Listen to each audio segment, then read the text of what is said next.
Welcome to Please Leave Podcast, home to stories that haunt. These stories may contain graphic depictions of violence or explicit language. Listener discretion is advised.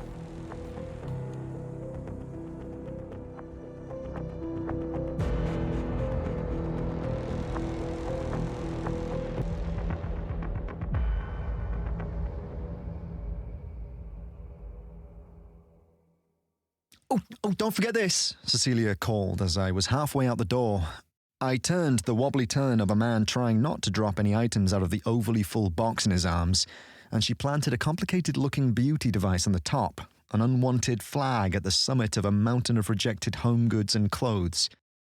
Oh, someone is going to be so happy to have your... I turned my head sideways to read the label. 4-in-1 skincare wand with red light therapy. They will, actually, she protested. That thing cost me more than I'd like to admit. I rolled my eyes in feigned exasperation, and Cecilia planted an exaggerated kiss on my cheek as I turned to leave. She grabbed my arm to stop me while she confirmed one last thing. Oh, and did you grab those tools from the cupboard? I'm going to have a breakdown if I keep knocking them off that shelf. We really need more storage in this place. I craned my head back to look at her and responded with a wink. I did, and they're really heavy as it turns out, so I'll be dropping this box any minute if I don't get it to the car soon. Oh my gosh, I'm so sorry, go. She lovingly shoved me through the door and closed it behind me. As I got in the car to head to the local charity shop, I contemplated the constellation of stuff that makes up a person's life over the years. All of our possessions with their own trajectories and destinies. It's amazing to think that all of this stuff starts out as an idea inside the mind of another person, then heads off to a manufacturing plant somewhere overseas, then makes its way to our local shop and eventually into the homes to play some vital role in keeping us alive or making us happy, before inevitably heading back out into the world to fulfill the life of some stranger. Or rot alone under the thousands of tons of other unwanted objects. It's nothing personal, I said to the orphaned artifact of mine and Cecilia's lives, then headed off to the shop, where I dropped them on my way to do a handful of other more important errands and never think about them again. When I returned home a couple of hours later, Cecilia was just about to head out to meet some friends. Be back late, I think, she said as we simultaneously kissed hello and goodbye. Lynn's baby is with her mum, so she's going to force us all to take shots, I'm sure. I'll keep my ringer on in case you need to be bailed out of jail, I joked. Ha ha, she smiled, pulled her purse over her shoulder, and opened the door, pausing for a moment before she stepped out. I thought you took the tools to the charity shop. I did, I confirmed. Dropped them off hours ago. Then what's that? She pointed to the left of the door, and my eyes followed the length of her finger to the top of the credenza in our entryway. Next to the dish where we kept our keys and a framed photo of the two of us next to a waterfall, lay the hammer I was 100% sure I'd packed and donated hours before. What the hell? I asked no one as I grasped the wooden handle and picked it up to study it. Guess you missed one, Cecilia called out and disappeared behind the closed door before I could protest. Huh, I muttered dumbly as I shifted the hammer from one hand to the other before sending it back where I'd found it.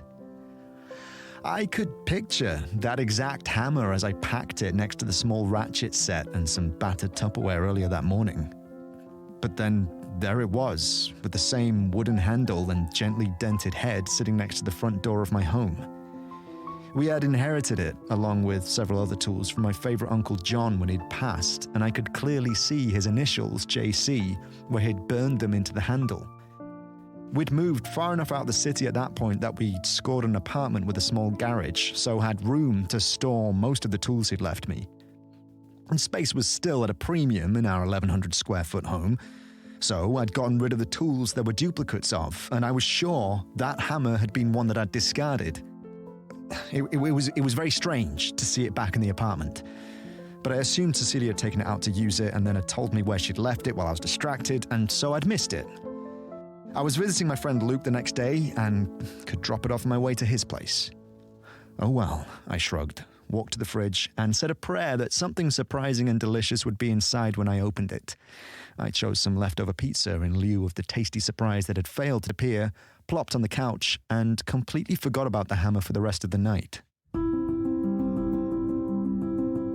The next morning, I got up and got ready to head to Luke's for the get-together he was hosting for our university friend that was visiting from out of town. Cecilia emerged an hour later, disheveled and bleary-eyed from whatever alcohol she'd been coerced into consuming the night before.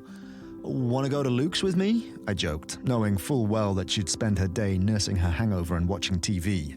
"I would, but I've lined up a 5K run followed by a presentation I've been asked to give on quantum physics and molecular biology," she joked back as she chose the largest mug we owned and filled it to the brim with coffee. "Yeah, it's about time you get recognition you deserve for all your hard work in the combined fields of quantum physics and molecular biology." I planted a kiss on the side of her head as she passed by on her way to the couch. "I'm heading out in 10, I called as she disappeared into the dark confines of our living room. "You know where to find me when you return," she called back. "Oh, and I found a couple more things to donate and put them next to the hammer in the entry. Will you grab them on your way out too, please?" "Absolutely, my love," I confirmed. "This house will be sans hammer in no time." 10 minutes later, I was out the door, hammer in one hand and a bag full of unwanted shoes in the other. I dropped it all at the charity shop on the way to Luke's, then met up with my uni friends for some overcooked meat, overwarm beers, and a few hours of the kind of fun you can only have with people you've known since you were young and dumb. After the party, I stopped to pick up Cecilia's favorite hangover snacks, pre-packaged sushi and Diet Coke, then headed home to join her on the couch. "Oh, my hero," she announced as I placed the sushi and Coke in her lap. "Oh, it's a bit warm," I said, noticing the temperature of the drink. "I'll get you some ice." No, it's okay," she groaned and pulled herself up from the couch. "I'll get it. I need to move around before I permanently fuse to the sofa." I turned to follow her into the kitchen and paused as something caught my eye on the way. "What the hell?" I breathed and reached for my uncle's hammer in the exact spot I'd collected it from on the entryway credenza just a few hours before. "Did you forget it again?" Cecilia asked, half interested. "No, I didn't forget it again. I've never forgotten it." My voice raised involuntarily in protest of the hammer returning for the second time. I picked it up and traced my uncle's initials in the handle, completely dumbfounded and a little freaked out, if I'm honest. "What do you mean?" Cecilia took it from me and turned it over in her hands. "I mean that I'm positive I took it out of the house and donated it yesterday, and I'm even more positive I donated it again today, so it's impossible that the hammer is still here." I took a deep breath and tried to release the frustration mixed with the bewilderment that was building up inside of me. "See, the shoes are gone." I gestured to the empty space where the bag had been as proof that I'd removed it all a few hours earlier.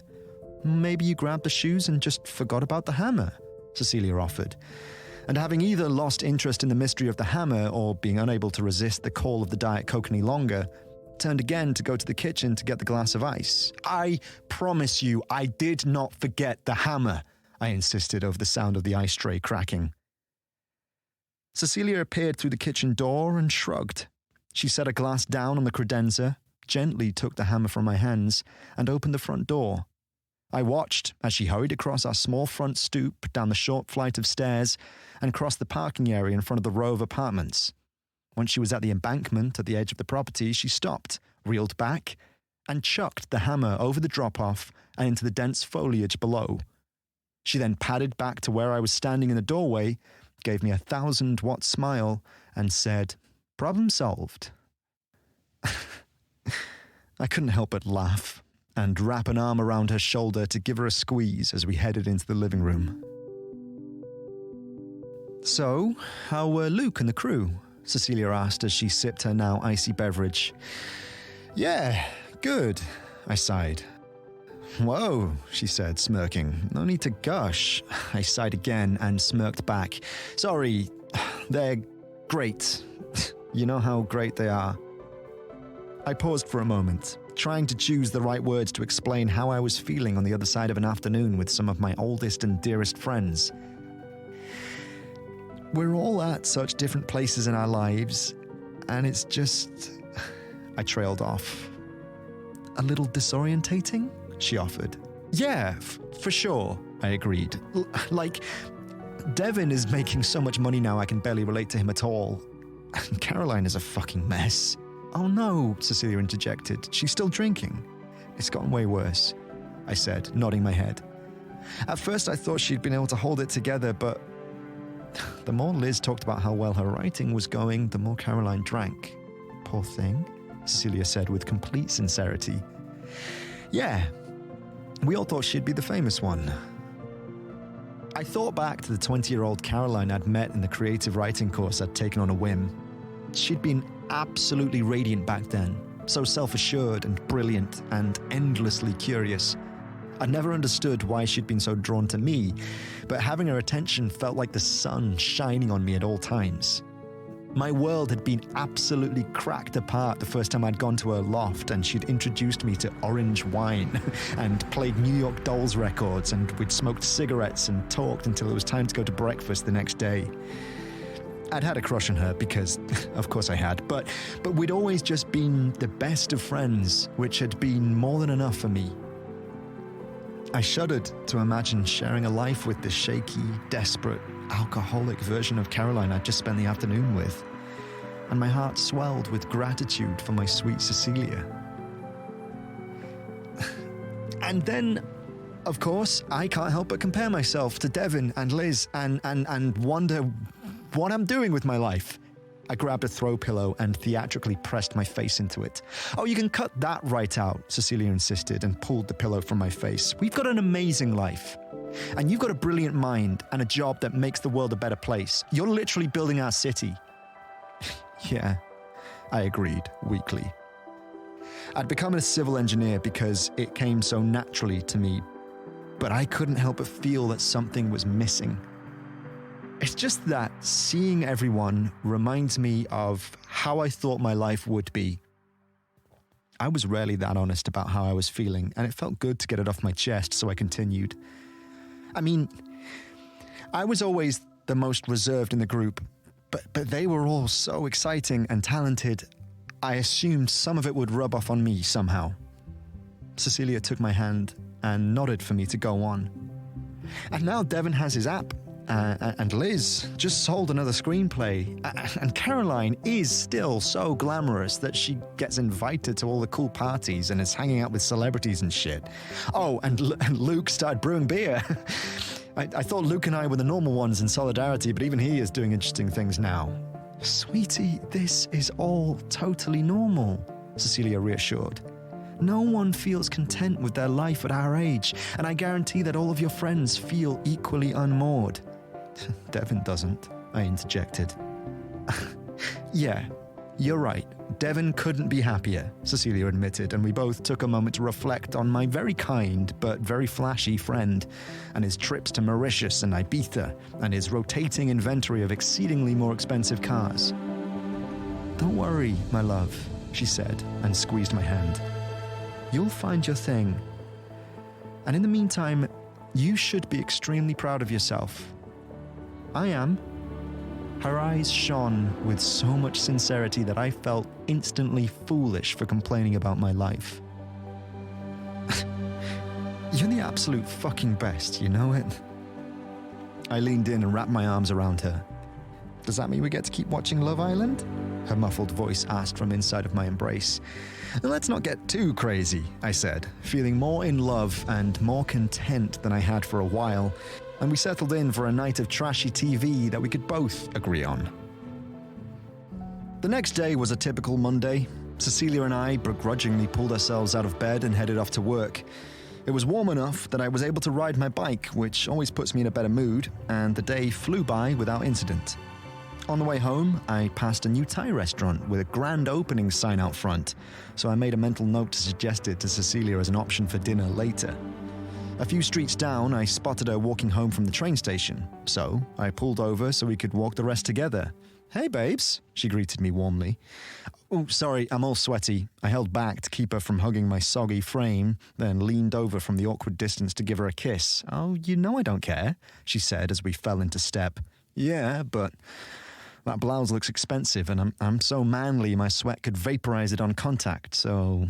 She laughed, then shoved me playfully, and we chatted about our work days for the rest of the walk.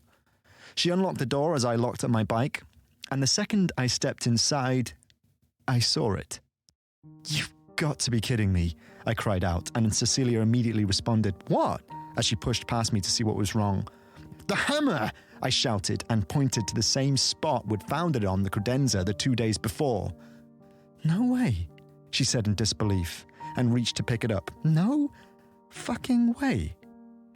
She looked up at me, and our eyes locked. A deep sense of uncertainty hung between us, and I stepped toward her and took the hammer, still in disbelief that it was back in our house. I half expected it to transform into a pile of scarves or fabric snakes in my hand as a silly joke that Cecilia was playing on me. But the handle remained stiff and solid in my hand. The dark grooves of my uncle's initials appeared to deepen as I studied them, threatening to suck me into the curving, narrow channels that made up the 2 letters. This is impossible, I said, when I couldn't think of anything more intelligent to say. Cecilia nodded, and I could tell that she was trying to find something hopeful or helpful to respond with, but was struggling to push past her worry and confusion. Do you think someone's messing with us? Her eyes brightened as she said this, and she started rooting around in her purse. A moment later, she pulled out her phone and started swiping and tapping the screen. Anything on the ring cam? I asked, anticipating she was checking our doorbell app, which she was.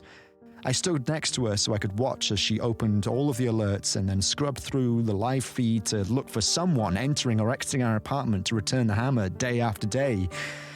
But there was only a notification from when the postman arrived and one from when our neighbor returned a package that had accidentally been delivered to them. Should we call the police?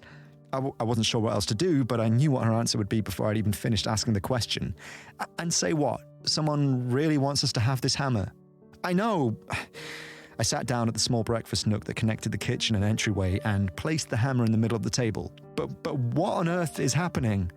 I have no idea, Cecilia admitted. But her voice was calm and rational. She joined me at the table and we stared at the hammer in silence for a moment. "So, let's think about this," she said to break the silence. "You got this hammer from your Uncle John, right?" I nodded in agreement. "And he was your favorite uncle?" Yeah, I mean, I don't know any of my aunts or uncles very well, but he was my favorite based on what I did know. He didn't mind playing with my cousins and I. He was a great cook, and he had a big old house that he was always working on, and it was fun for us to get lost in it as kids. I thought back to my Uncle John's massive farmhouse in the country. My mum and their other siblings had been able to sell it for close to £1 million after he died, but I'm sure he'd purchased it for next to nothing back in the day. It felt enormous when I was small, an endless maze of staircases and pocket doors.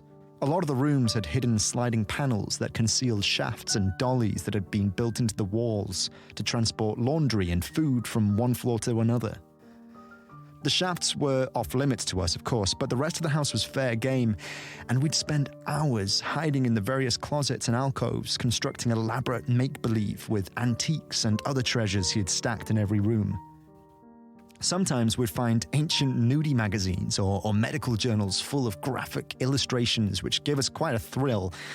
And it's a wonder we didn't sever limbs as we tinkered with all the tools, traps, and other equipment that had accumulated in his barn and basement over the years. It was the perfect mix of dangerous and enchanted, which, in my opinion, is the best way for a kid to start to learn about the world, in a slightly perilous but still safe environment. Looking back, he'd only been in his late 30s or 40s, but he lived like an old eccentric, more interested in restoring beautiful old artifacts than spending time with other people his age. He'd never married or had kids or even had a long-term relationship as far as I knew, but he always seemed like the happiest and most content among us. Yeah, John was the best, I confirmed as I pulled myself out of my daydream. He was odd, but he was definitely special. Did I ever tell you that he's the reason I became an engineer? No, Cecilia exclaimed, and her eyes lit up with interest. Yeah, he was always showing me how to work on things when I was at his house. He'd let me take things apart, and he really encouraged me to figure out how they worked and how to put them back together. He invited me to visit him a lot before he died, said there were still things he wanted to teach me, but I was always too busy. Well, maybe this is a sign. She waved at the hammer between us. Not to be too woo-woo, but maybe this is your Uncle John sending you a sign that it's time to find your passion, you know? explore your creativity more. I huffed, thoughtfully. As deranged as it was to think my dead uncle had been haunting the hammer he'd left me to encourage me to find my bliss from beyond the grave, there was something comforting about the idea. I mean, honey, we've got all that wood out in the garage, and we've been bitching about wanting a new coffee table since we met, so... She raised her eyebrows the way she always did when she had a good idea and was waiting for me to agree with her. You know what? Why not? I could feel a smile spread across my face as I pictured myself working with my hands in our garage in the warmth of late spring. I'll sketch some designs this week, and maybe you'll help me clear out the crap in the back corner so I have more room to work? Absolutely. Cecilia did a little happy dance that she did every time I agreed to one of her good ideas, and then reached across the table to squeeze my arm. This is awesome. I took her hand and looked into her eyes. Thank you for always being the best, I said with total sincerity. Don't you ever forget it. She beamed her magnificent smile and then abruptly changed the subject. So, what are we going to do about dinner? The week flew by, and I'll admit I did have a little extra pep in my step as I worked on the plans for our new coffee table and gathered the extra supplies I'd need to bring it to life. When I'd gone to my uncle's to pick up the things he'd left me after he died, I'd salvaged a pretty sizable stack of valuable old barnwood that my mum had been planning to get rid of, and was so glad I had such amazing materials to make our new table out of. Cecilia and I selected the best pieces of wood and pulled it down from the rafters above the garage so I could sand and prep it. We sorted through all the random boxes and musty camping equipment we never used and cleared out a proper space for me to work. She even surprised me with a storage rack where I could keep all of the screws and other supplies I'd need to kick off my woodworking hobby. By the end of the week, we'd agreed on a design for the new table. I had everything I needed to bring it to life, and so I was up and ready to work as soon as the sun spilled through our bedroom window on Saturday morning. Look at you, Cecilia chirped warmly when she found me fully dressed and finishing my coffee as she emerged from our bedroom. I'm heading out there now. I left you some coffee. I gave her a big kiss on the cheek and picked up the hammer that we'd left in the center of the table all week as a sort of totem to cheer me on. I enjoyed the heft of the tool in my hand for a moment, said a silent thank you to my Uncle John, then shot Cecilia another smile before heading out to the garage to get started. As soon as I made my first cut with the table saw I'd mounted to the built-in workbench, I lost myself in the intoxicating nature of creating. I measured and cut and attached and sanded, and I didn't realize it was well past lunchtime until I mistook my stomach rumbling for a power tool, so I took a quick break to make a sandwich, then dove right back in. I worked until it was too dark to see, then went to bed early so I could get up at the crack of dawn and start again. There are few things better than the elation of making something from scratch. It's hard not to feel omnipotent as you make something out of nothing. And as restless as I was to finish, I took my time to give enough attention to all the little details of my first masterpiece. Well, masterpiece might be a stretch, but it was thrilling nonetheless, and I hadn't felt so happy or so fulfilled since my late nights on Caroline's balcony with glam and garage rocks spilling out of the windows behind us, and the infinite potential of our lives and the vast lights of the city spread out before us. By Sunday evening, I was just about finished and took a quick toilet break. As I was washing my hands, I heard a hard knock on the door. "Cease, will you get that?" I called over the sound of the rushing water, but she didn't answer. The knock came again, loud and urgent, so I called out, "Coming," and pulled the towel from the rack to dry my hands as I hurried to the front door. "Danny?" I heard a voice say on the other side just before I opened it. Oh, thank God. Kevin? I asked, as I recognized the voice as my co-worker's. I pulled the door open and found a very worried-looking Kevin Stapleton, my closest friend at the engineering firm where we both worked, standing on my front stoop. "Hey, Kevin, what are you doing here?" "Hey, Danny." His voice was cheerful, but his face remained dark and concerned. "Where you been?" "What do you mean?" I asked. "I've been here all weekend, doing a little woodworking." I realized I'd accidentally brought my uncle's hammer inside with me and held it up between us. "See?"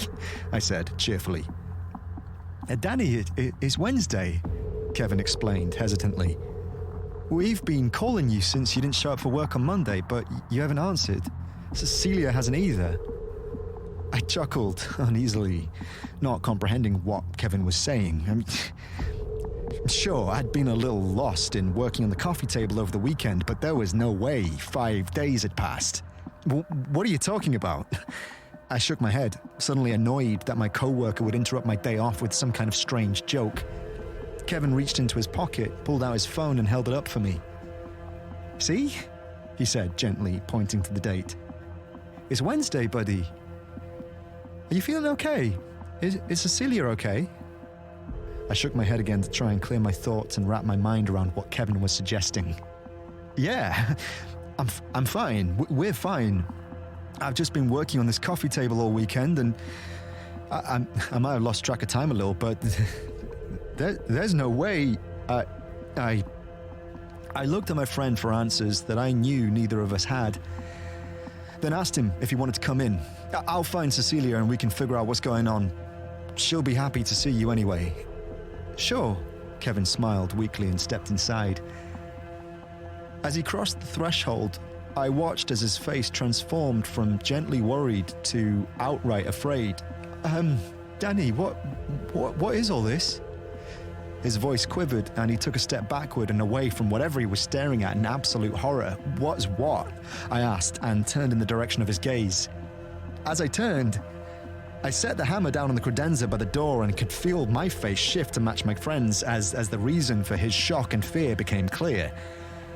I turned, expecting to see our expansive entryway that led into the dining nook in one direction and the entrance to the living room in the other, but instead there was a tall, rickety wall made up of several pieces of odd-sized plywood and a few planks from my uncle's barn. What the fuck? I looked back at my wide-eyed co-worker, then entered the small opening in the side of the makeshift wall. Kevin followed me, and on the other side of the wall was a narrow hallway constructed from more pieces of random plywood and other scraps. I followed as it wound around several times and eventually led to the area that I knew was approximately where our living room began.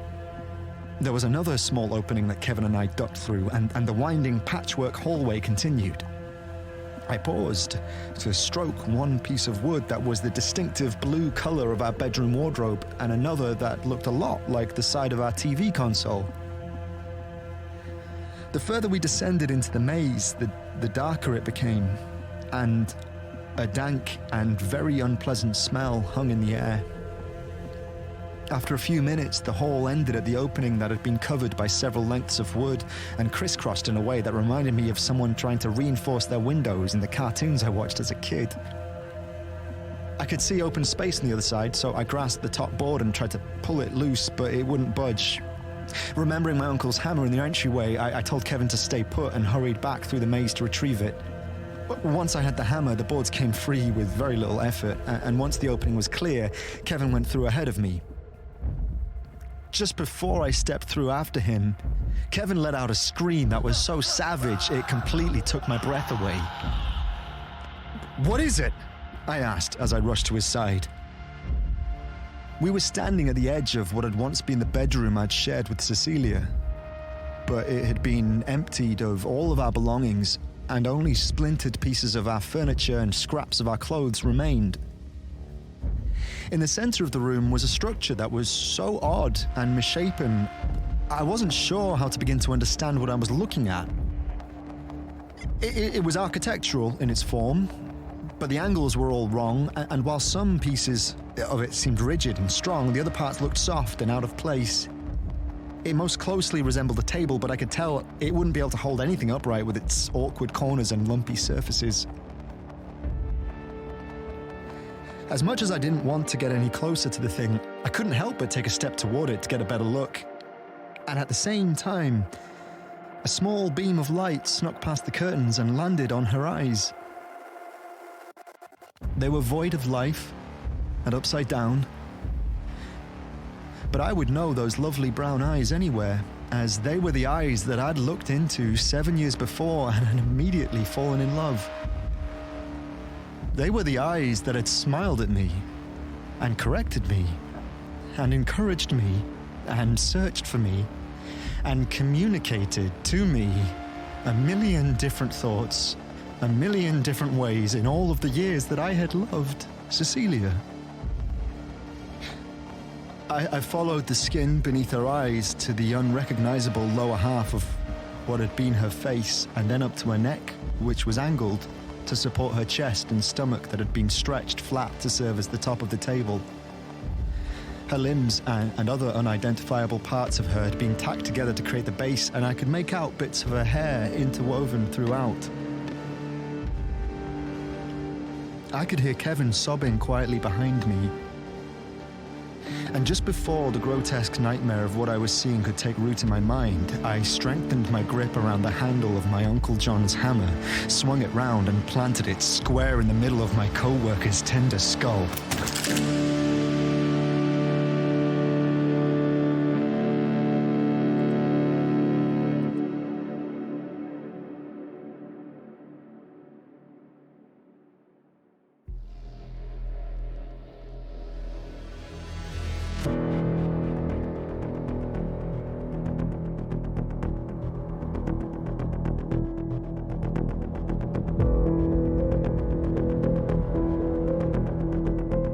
This story was written by Courtney Eck and narrated by Ben Chandler.